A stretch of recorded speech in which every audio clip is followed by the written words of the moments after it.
Good afternoon, everyone. Welcome to AEMing for Access. Anybody ever feel like Thai food? That is not what I wanted. This is what I wanted. My name is Mia Lodato, and I am here to share some really awesome information about the myths and facts. I'm so glad you guys could be here with me today. We're throwing it back to the 80s because CAST is 40 years old. So we're doing a little Tears for Fears, celebrating the 80s. Does anybody here remember where they were in 1984? Were any of you guys even born yet? I'm just wondering. We got some celebrations. That's awesome. Oh my gosh, great to see you guys all here. I'm going to share my screen. Middle school, okay. Middle school is good. Middle school is good. I think I was in middle school too. I'm not going to lie. I think that's where I was. I'm getting ready to share my screen. Feel free to pop in the chat. Let's see here. Pop in the chat or come on and say hi. Tell me. Oh, thank you, Lucia. Let's see. Learning to walk and talk. Rockin' Tears for Fears. I love elementary school. 7th grader. Awesome. Pop in the chat where you are from and what you do. By the way, have you hugged your AT specialist or your AT? Because yesterday was National AT Awareness Day. Whoop, whoop. We're all excited about that. Missouri, Cincinnati, Nova Scotia. Wow. So excited to have you guys all here today. And oh my gosh, Buenos Aires, Argentina. Vámonos, let's go. This is awesome. Seattle, SLP. So great to see everybody here today. I'm so excited. Thank you so much. I am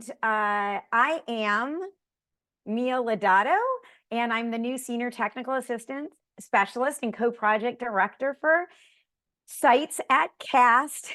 It's my third week. I'm really excited. I have been involved with CITES and CAST since the beginning as a part of the community of practice, and this year as an advisory board member. And now I get this privilege and honor to be here to talk to you as the Senior Technical Assistant Specialist and Co-Project Director. Thank you so much for being here. So I love Kelly, and it looks like we just got some information on where she is. So let's see where Kelly is. Looks like, yep, this just in, actual footage of Kelly on the Oregon Trail. I hope you guys can appreciate that one. That was, there was a lot of work put into that.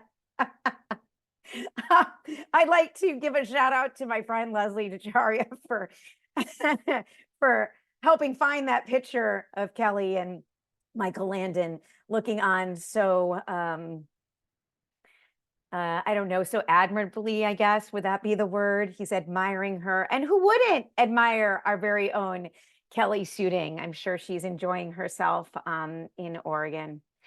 And so we are here today to talk a little bit about the myths and facts. I hope you're excited about the myths and facts. I was super excited when it came out. I happened to be at ATIA in Orlando when they released the big news. And CITES has information on their site, on our website, about the myths and facts. And a lot of you guys have been really waiting patiently for the cards to come out. And so we're going to share some of those today. CITES exists to create and sustain inclusive technology and ecosystems. And so basically what we want CITES to do is foster that collaboration between EdTech, AT, and information technology and get us out of silos. I think it's fantastic. Any of you guys who've been doing the work as long as I have, I just know that us being in silos is not great for students. So really excited about the work that CITES does. I would be remiss if I didn't share the CITES framework.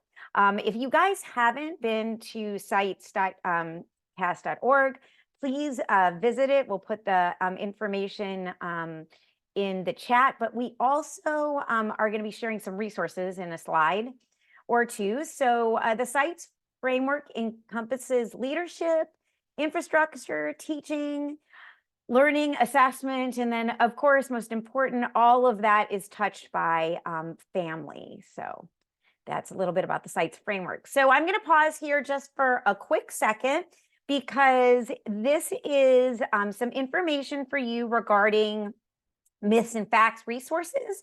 So we have a bit.ly for an AT guidance webinar, which was posted on our website a while ago. And that is an interview with OSERS.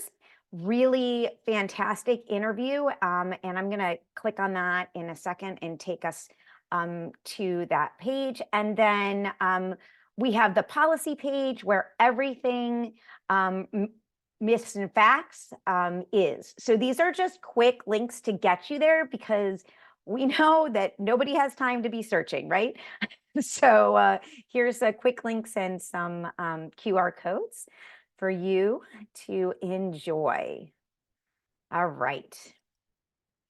So before we go to our site, we're going to play a game. Are you guys ready? Okay, I hope you guys are ready because if you guys grew up around the same time that I did, we used to have this game. It was called Two Truths and a Lie, right? So we're going to do two myths and a fact instead. So let's play. We have 3 statements here. There are 2 myths and 1 fact. Let's see if you guys can find it. So number 1, only AT professionals can provide AT devices and services. Number 2, IDEA requires a qualified individual in the LEA, general educator, special educator, or related service provider to provide AT. 3, providing an AT device to a child with a disability satisfies the IDEA's requirements. Which one is the fact, ladies and gentlemen? Let's see what we got. Coming in strong at 2. Okay, wow, you guys, you guys are on top of this. And you guys are amazing. I want to just exit out of here because I'm going to give you guys a confetti cannon. Amazing. Yes, that is the correct answer. Okay, I've got one more slide. Let's see if I can stump you on this one. Here we go. I hate it when that does it. So sorry about that. When it busts me out of my presentation. Okay, so here's the second one. 2 myths and a fact. AT evaluations can be included, but is not required prior to provision of AAT. That's number 1. Number 2, the school is less responsible if the child uses their own AT. And number 3, providing an AT device to a child with a disability satisfies IDEA's requirements. What is the fact? What is the fact? What do you guys think? Will I not stump any of you? Absolutely. It is number 1, 100%. Okay, so let's go out of here. We're going to escape out of here and let's go to the myths and facts page. So here we are on cites.cast.org. And over here, you will find a couple of our cards, the really graphic cards, pretty graphic cards that were made up for the myths and facts. And did you know that these are for your use? Any of you, anywhere, Creative Commons can download these myths and facts and share them on your websites, on social media. Right now, I'm going to show you that in a second. Right now, that is what the sizes and specifications are made for, is for sharing on websites and social media for this moment. However, and thank you for popping that in the chat. However, soon we are going to be uploading some myths and facts cards, almost like a card game, so that you can print them out on regular paper. You can cut them out, you can share them, you can laminate them, you can use it as a card game, so that you can share with teachers, staff, parents, or the like. So I hope you guys are as excited about that as I am. I think these turned out really nice. These are just a couple of examples of some of the myths and facts cards. And let's see here. If we go right here, we can go and download all the graphics for the AT myths and facts right there. So this is what it's going to look like. It's going to bring you to our SharePoint at CAST, but no worries, you can access it all. And these are just the different folders or areas of the myths and facts. So it's grouped in categories that you might be interested in, because there's a lot of myths and facts and you might not need all of them. You might want to concentrate on this group or that group or this group. So I'm going to just click into AT requirements right here just to show you. Sometimes it's a little bit overwhelming when you see a lot of text and you don't see thumbnails. However, we can go in here and we're going to click on this, and you'll notice that there's two different sizes. See how this says square, and then this one says wide. So square is going to be something you're probably going to use on like Instagram or LinkedIn.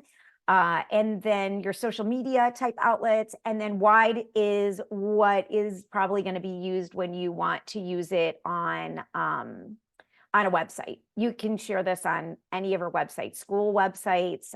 So now you don't have to reinvent the wheel, which as an educator, I love not reinventing the wheel. So I'm going to click open this, and here you go.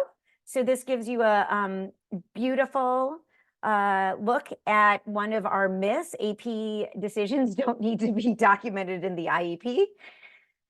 I don't even know sometimes how that's a myth, but yeah, so this is a beautiful myth, and then all you have to do is hit your download button and it will download this myth and fact. So I'm going to close that up there, and let me just show you guys a wide of the same thing. So there you go. We've got that. And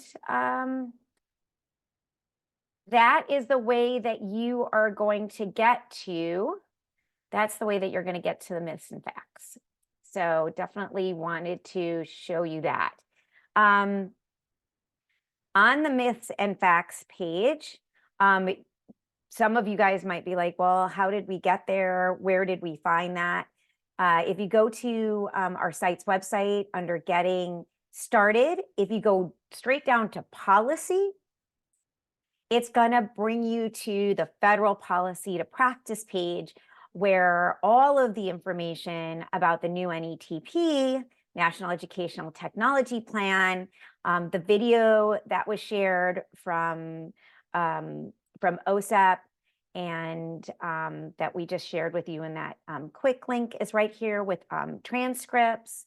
And there are links from here to read the guidance straight from, if you wanted to go straight to the government website, IDA website, to get that information too, where you could actually link to the booklet and other information. And as some of you may know, it is available.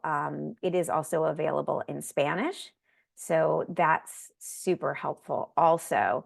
Okay. So yeah, so I also wanted to share that we have exciting news. A lot of you went to the webinar and you asked questions. And some of you are probably thinking, I asked my questions. How come I haven't gotten those questions answered yet?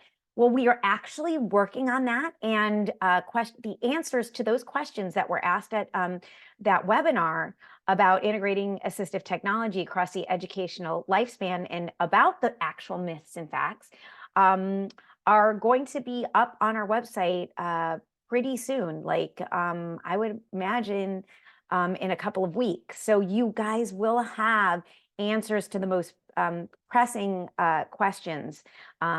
We have definitely been working on that. And then finally, we have another possible game in the works. So that's exciting too. So why don't you guys tell me, we have about 15 minutes. How are you guys using the myths and facts right now? I would love to hear and have people share out loud, come up on the horn and share so that we can learn from each other. How are the myths and facts helping inform our work and forward our work out in the field?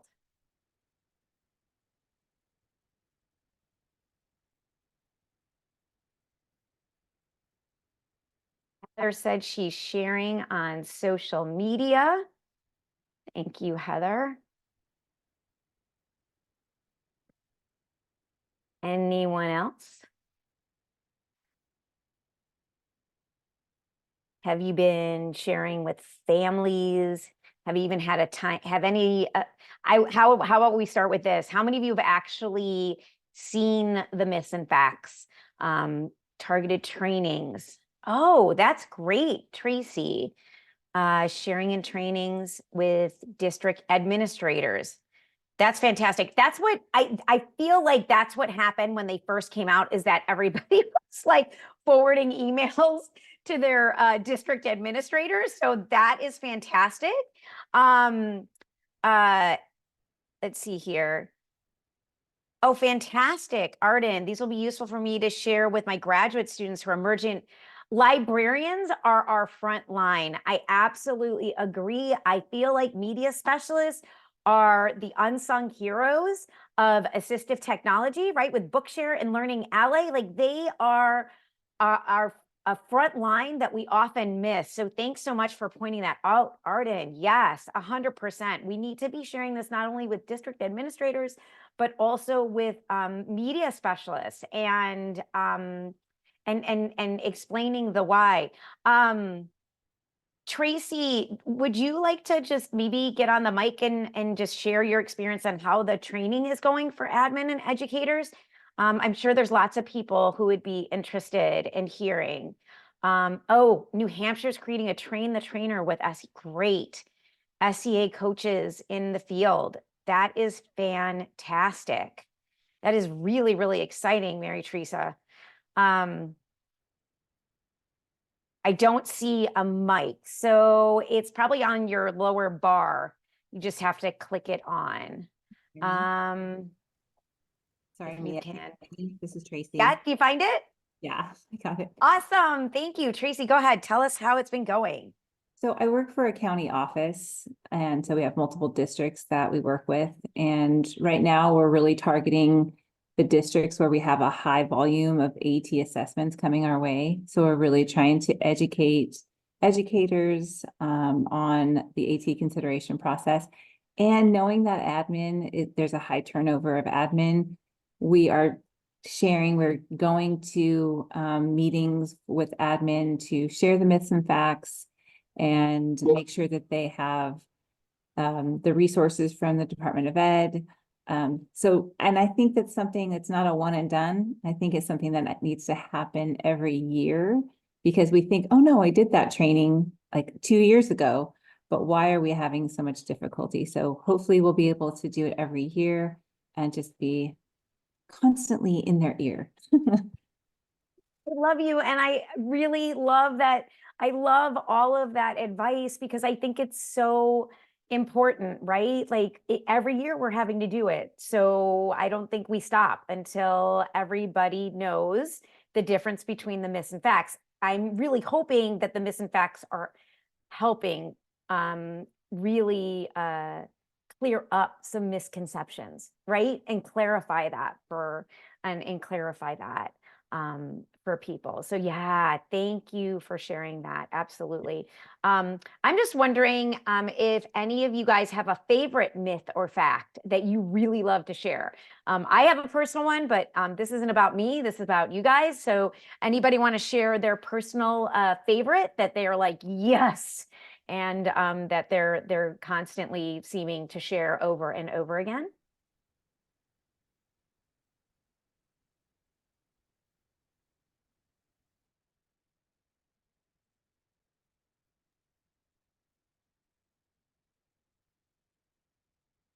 I try to give the pause, but I may have to sing, so I don't want to threaten my singing on anyone. Me, I just want to add, this is Tracy again, Yeah. that we are focusing on AT consideration. So Ah, it's about evaluation and consideration are what we're really focusing on. Tracy, you get the confetti cannon. Thank you so much for sharing that. And AT consideration is huge, right? So yeah, that is definitely a favorite myth and fact. All of the myths and facts around AT consideration are so important, right? Trying to get it right in the IEP, making sure that AT is in the IEP, right? Absolutely. 1,000 cast points to you, Tracy, for sharing. Anyone else anybody else have a favorite? Just tell me one favorite and then we can move on, or I can share mine. That's totally fine. Let's see here. I got you on my page here. So let me share you guys one of my favorites. So this personal one, and I actually included it in our 2 truths and a lie, or 2 myths and a fact. Only AT professionals can provide AT devices and services. I think that is a very common misconception. And the fact that it just requires a qualified individual, and that could be a general educator as an LEA, a special educator. I think that's one that is very, very misunderstood. And I just love the idea that it's not just on the backs of AT professionals, right? It's not. It can be provided by a general educator, special educator, related service provider, as part of in the LEA. So I love that one specifically. Okay, so those are a couple. I hope by the next time I see you that you guys have that you guys have a couple of myths and facts that you love of your own. We are almost done. It goes so fast. It's like boom, boom, boom. So I'm going to share some more information. We do have, this is my plug for our CITES community of practice. How many of you here may or may not be, let's see, how many of you here are in the CITES community of practice? Anybody here? If you are, you can give me a thumbs up or say yes. Okay, if you're not, then please consider signing up. It does not, yay, Kristen, absolutely. It does not take a lot to be in the CITES community of practice, and there's no requirements. You just show up when you can. It's a beautiful community of AT professionals, ed tech professionals, IT from all over the country coming together to problem solve and to get supportive resources. So if you would like to be in the CITES community practice, please sign up with this link. You can only, have to attend when you can. There's no pressure, but it's so great. I've been involved in it since 2020. It was something that I looked forward to, and I hope it's something that you look forward to also. So feel free to sign up there. And we have a Slack channel, but we also might be moving that. We definitely are just a supportive community of networking, and it's quarterly. And then finally, before we go, I thought this would be a great reminder, especially since Kelly is on the Oregon Trail. If any of you, speaking of the 80s, grew up when I did and played this wonderful game, you know, you practice accessibility, you can survive dysentery. That's all I'm saying. So go forth, practice accessibility, use accessible educational materials. And if you are able to sign up for UDL Con International, we do have a virtual component. So if you are in Sacramento, California, or close to it, there is still time to register. But if you are not, there's still time to register for the virtual component. Here's the information of that. I just want to thank everybody so much for being here. I'm going to play some music to close out today, and I hope to see you all in the future, and especially in the CITES COP. Let's see, can you tell us more about the AI helper that you have on this session? You know what? I'm gonna, let's see, Sarah, put your email in there and we're gonna capture that, and I can give you some more information on that. ASHA CEUs, I believe that you can self-submit. So absolutely look into it, because there are CEUs available. I just believe that you would have to self-submit for that. So thank you all so much. This was such a fast, fun half an hour, and I know you'll be excited to get Kelly back. But thank you for letting me be here. And this was my first concert I ever attended. So we're going to take you out after this annoying Thousands video of women with metastatic breast cancer some are living in the Take on Me. But instead of Take on Me, it's Take on AEMing.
It's no better to be safe than sorry.